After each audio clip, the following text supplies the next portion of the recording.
The Capitol hearing room buzzed with cameras and murmurs as Representative Jasmine Crockett leaned into her microphone, a calm yet calculated smile on her face.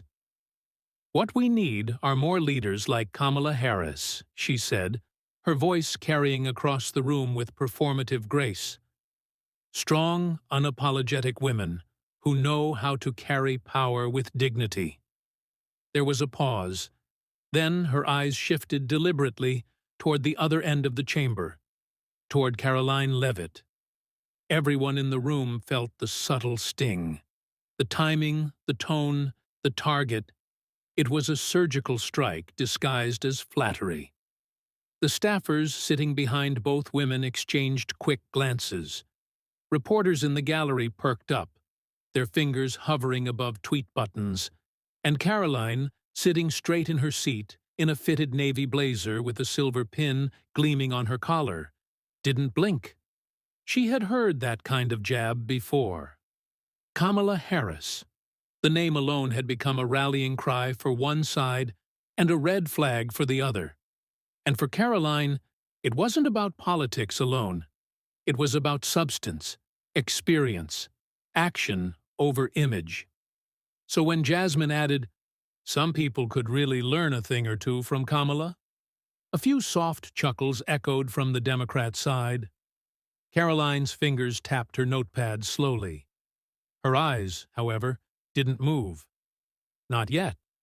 Outside the chamber, social media was already ablaze. Crockett Shade's Karoline Live began trending. Liberal influencers celebrated. A progressive blogger tweeted, "Jasmine just handed Karoline her L with grace. Be like Kamala, girl." But inside the room, Karoline calmly reached for her mic. She pressed the button and leaned forward. Her tone was flat, almost too controlled. "I appreciate the lecture, Congresswoman," she began, drawing a few eyebrows from both sides. "But if the standard is Kamala Harris, I'm afraid I aim a little higher." The murmurs stopped. The room shifted, and just like that, the fire Jasmine had lit, Karoline was about to turn into an inferno. The click of Karoline's microphone echoed through the chamber as if it were a loaded weapon being cocked. "I appreciate the lecture, Congresswoman," she repeated, her voice crisp and unshaken. "But if the standard is Kamala Harris, I'm afraid I aim a little higher." Silence. Even the cameras stopped their subtle whirring. Reporters froze. Phones were already lighting up as journalists typed frantically, sensing that something seismic was about to unfold. Karoline leaned in just a fraction more, her hands folded neatly before her. "You say Kamala is strong, unapologetic. I say she's unaccountable and unimpressive," she continued.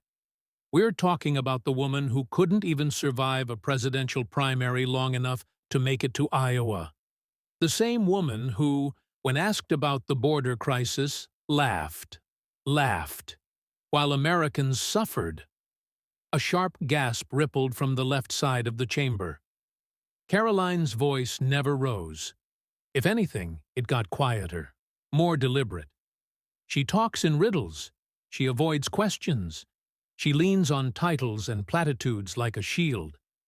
And if that's your idea of strength, Congresswoman, I suggest you reevaluate what leadership actually means. Jasmine sat back, her lips pursed, her hand slowly curling into a fist against her desk. She hadn't expected Karoline to respond. She certainly hadn't expected her to come in with knives sharpened and citations in hand. Karoline reached into her folder and pulled out a transcript. "I brought the receipts. Since you like comparisons, here's one," she said, sliding a printed statement across the table. "Kamala Harris at the Munich Security Conference. Ukraine is a country in Europe. It exists next to another country called Russia. That's what you call diplomacy?" Now, even a few undecided staffers stifled laughter. "And yet," Karoline added, "you want the next generation of leaders to be like Kamala, to smile, say nothing, and giggle through global crises? The words hit like a punch to the gut, polite but deadly. C-SPAN's live stream viewership suddenly spiked by 50,000 viewers in under 2 minutes. Twitter erupted.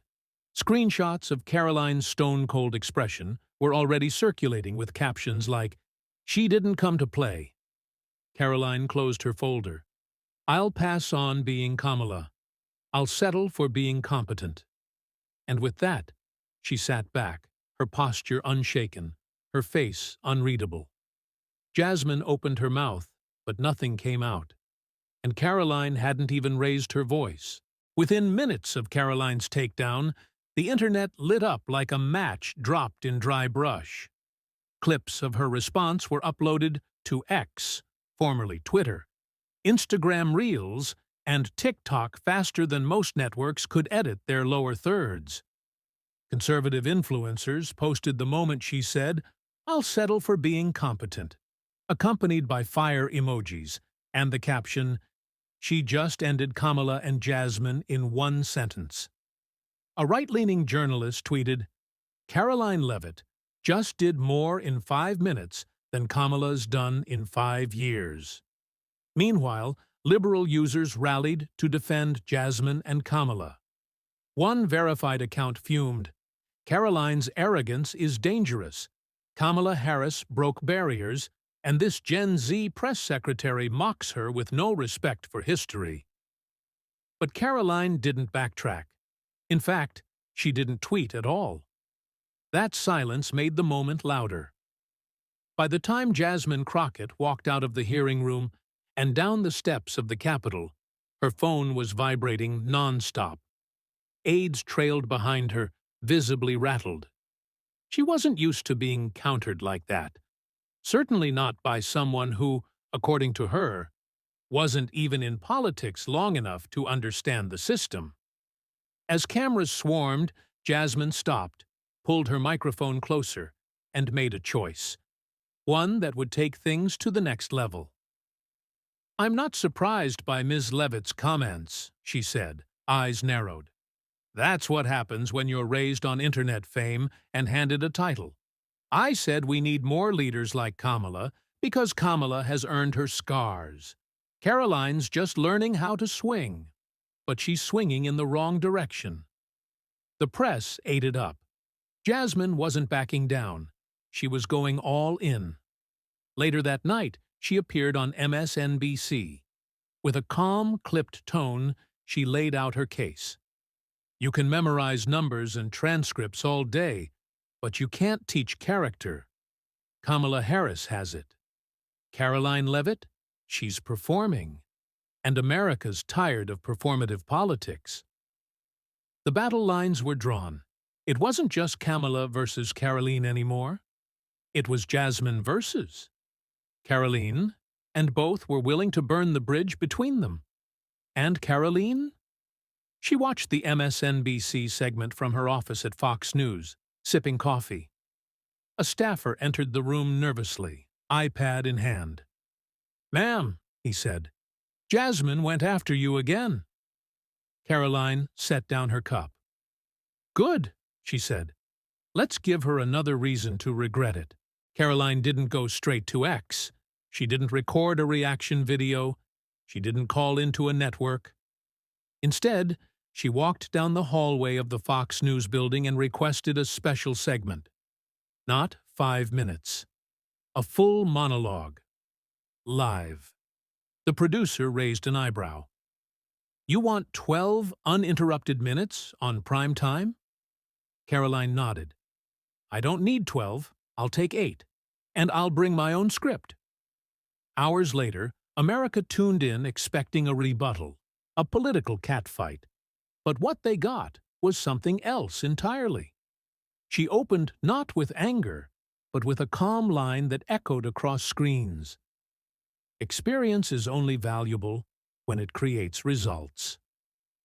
The lights dimmed. Behind her, a screen lit up with side-by-side footage. On one side, Kamala Harris, stumbling through a border press conference. On the other, Silent clips of Americans waiting in line at immigration offices, Border Patrol agents overwhelmed, mothers holding children wrapped in blankets. Karoline's voice didn't rise. It sharpened. You want to talk about strength? Let's define it. Strength is showing up when the cameras are off. Strength is knowing your facts without fumbling through index cards. Strength is not laughter when tragedy strikes. She paused, allowing the silence to breathe. That's not just about Kamala. That's about the standard we should demand from every leader, left or right. I was told to be like Kamala, but I was raised to be honest, clear, and prepared. Clips rolled. Jasmine Crockett laughing in an earlier interview when asked about policy gaps. Karoline didn't say a word. The image spoke for itself. Then she turned back to the camera. Congresswoman Crockett wants to compare resumes. Let's compare results. Since entering the administration, I've helped shape crisis response messaging, defended constitutional values, and stood firm when it wasn't easy. What has she done besides craft TikTok soundbites and call herself fearless on TV? The final line landed like a hammer. If being like Kamala means memorizing talking points and dodging questions, no thank you. I'd rather be criticized for telling the truth than applauded for saying nothing. The studio fell quiet. Then the control room exploded with approval. Viewers lit up the phones. Social media caught fire again. Clips of her monologue hit millions of views in hours. Karoline strikes back. Be like Kamala, Clapback queen. But for Karoline, it wasn't just about a moment. It was a movement. And Jasmine had unknowingly handed her the stage. Jasmine Crockett was used to sparring. She'd tangled with Republicans before. Loud ones, smug ones, seasoned ones. But Karoline Leavitt? She wasn't just answering, she was winning. By the time Jasmine watched the full Fox News segment, her phone had already buzzed with nearly 30 text messages. You need to respond. She's got half the internet quoting her. This is more than a clip. It's a full-on media moment. One message came from a trusted Democratic strategist. Careful, she's not trying to go viral. She's setting the tone for the next generation. Jasmine didn't want to admit it, but the message hit her. Karoline wasn't playing TikTok politics.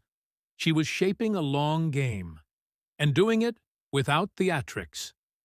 That night, Jasmine joined a live podcast with liberal hosts expecting her to fight back.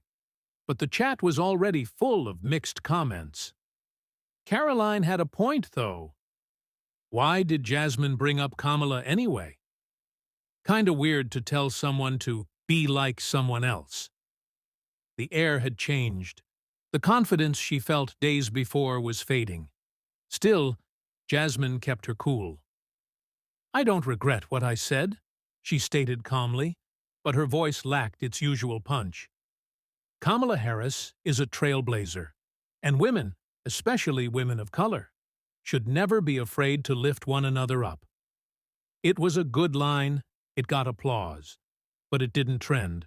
Because while Jasmine defended the idea of being like Kamala, Karoline had already reframed the narrative.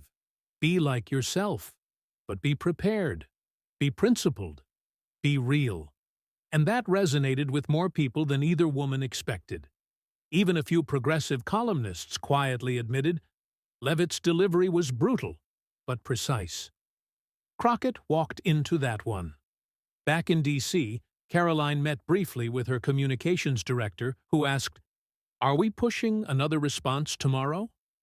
Karoline shook her head. "Nope. I said what I had to say. Let Jasmine run with the rest." She sipped her coffee, turned off her phone, and smiled. Because when you've already shifted the conversation, you don't need to chase it. 2 days after Karoline's Fox News monologue aired, the narrative had taken on a life of its own. The clip of her calmly stating, If being like Kamala means dodging questions, no thank you, was now circulating in circles that surprised even Karoline's own team. Young centrists, independent journalists, even moderate Democrats who usually dismissed right-wing talking points. Paused. It wasn't what she said. It was how she said it. A popular independent YouTuber with over 2 million subscribers uploaded a 20-minute breakdown of the exchange, titled Karoline Leavitt just exposed everything wrong with political role models. The video pulled no punches. Crockett said, "Be like Kamala." Leavitt basically said, "No thanks. I'll be myself, and I'll come armed with facts." That's the kind of clarity America craves right now. Even more surprising? A soft critique from a liberal podcast host. Honestly, Jasmine's comment came off weird. It felt like a middle school teacher telling a student who to admire. That's not how you empower anyone. Back in Washington, Jasmine felt the shift. Inside her office, aides scrolled through trending hashtags. Be like Karoline. Kamala can't compare. Facts over fluff. Jasmine threw her phone onto the couch and stood by the window. "She's not even responding anymore," she muttered. Her chief of staff nodded, hesitant. "And that's kind of making her stronger." Worse? A few younger staffers, Gen Z interns who'd grown up seeing through political polish, had quietly shared Karoline's clip in group chats. Not as a partisan endorsement, but as a sign of confidence. "She just spoke clearly," one text read. "That's rare these days." Meanwhile, Karoline remained silent. No retweets, no hashtags, no smug selfies. She went back to work and let the words she'd already spoken do the lifting. That, ironically, made them echo even louder. By the end of the week, Jasmine Crockett couldn't ignore it anymore. Her team's advice to let it blow over had only allowed the storm to grow stronger. Karoline Leavitt hadn't said a word in days, and yet her clip still dominated social feeds, with creators adding voiceovers like, "When the facts hit harder than the slogans." Memes spread fast, side-by-side photos of Kamala laughing at press events and Karoline holding court with cold precision. Jasmine needed to take back control, so she called for a joint panel on campus outreach, a bipartisan discussion featuring both parties' rising stars, and she made sure Karoline Leavitt would be invited. Karoline accepted. When the day arrived, the university auditorium was packed. Students, press staffers, even a few skeptical faculty members. Everyone knew this wasn't just a panel. It was a rematch. Jasmine took her seat first, dressed in white, calm, radiant, ready to reposition herself as the composed one.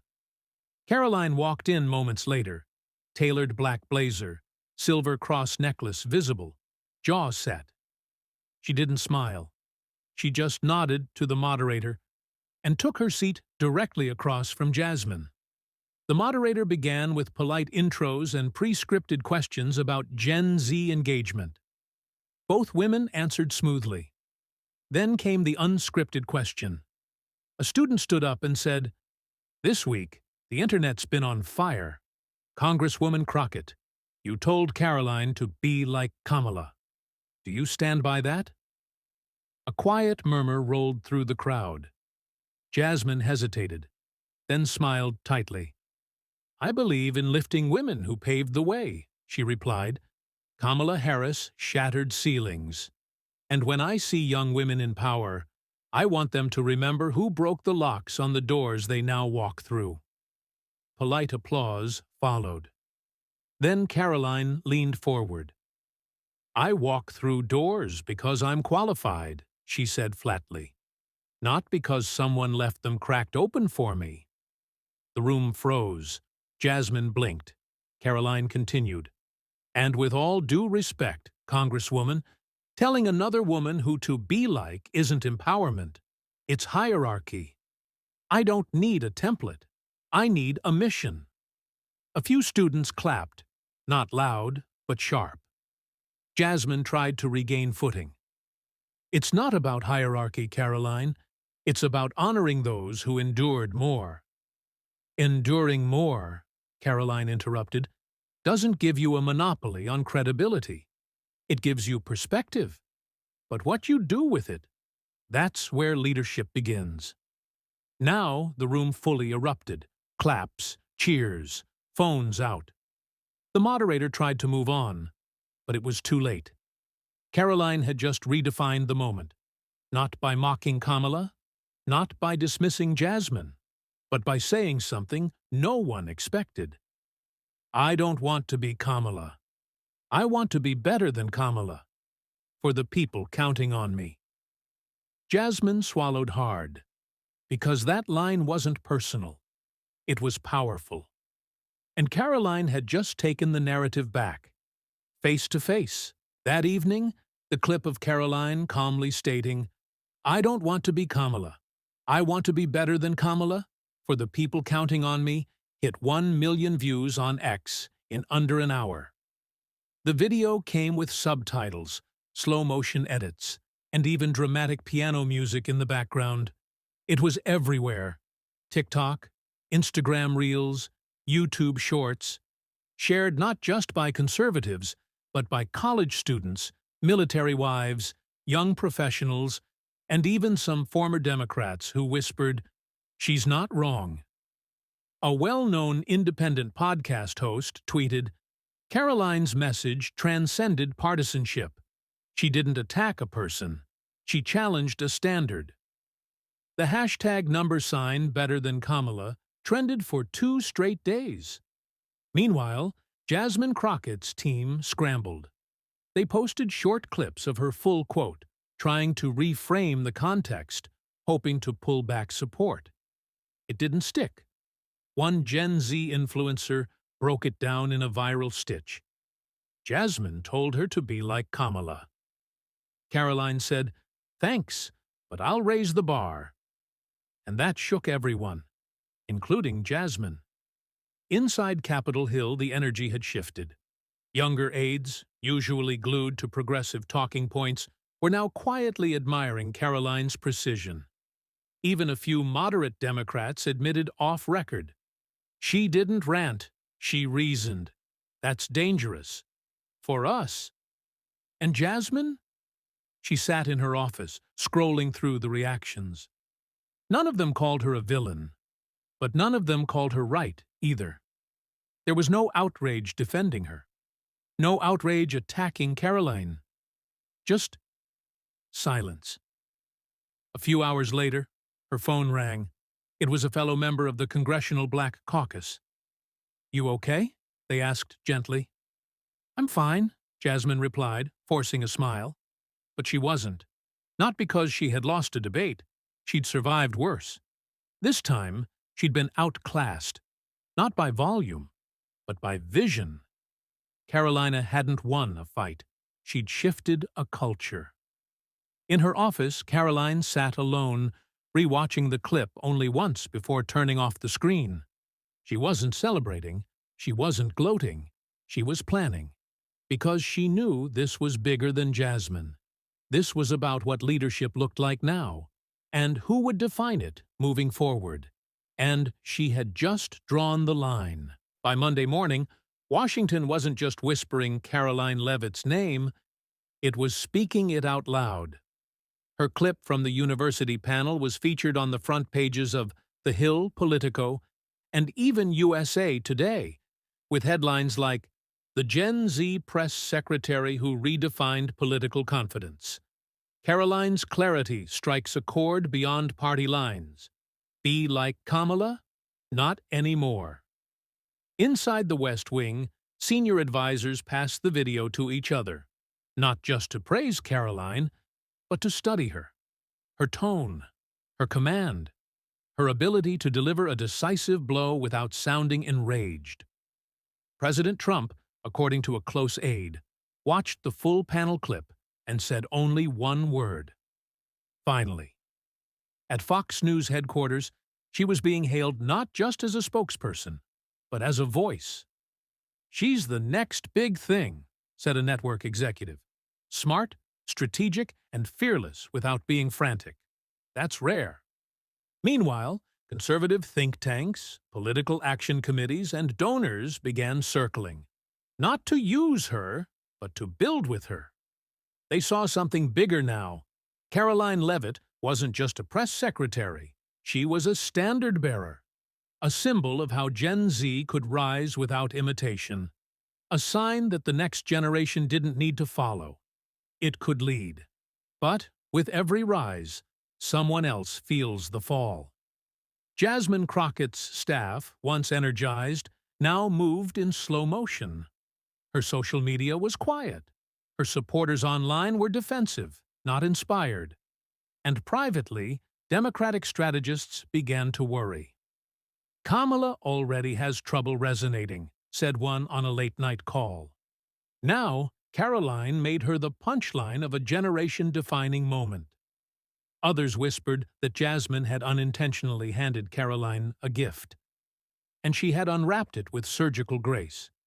Meanwhile, Karoline's office was flooded with requests. "Can she speak at our youth summit?"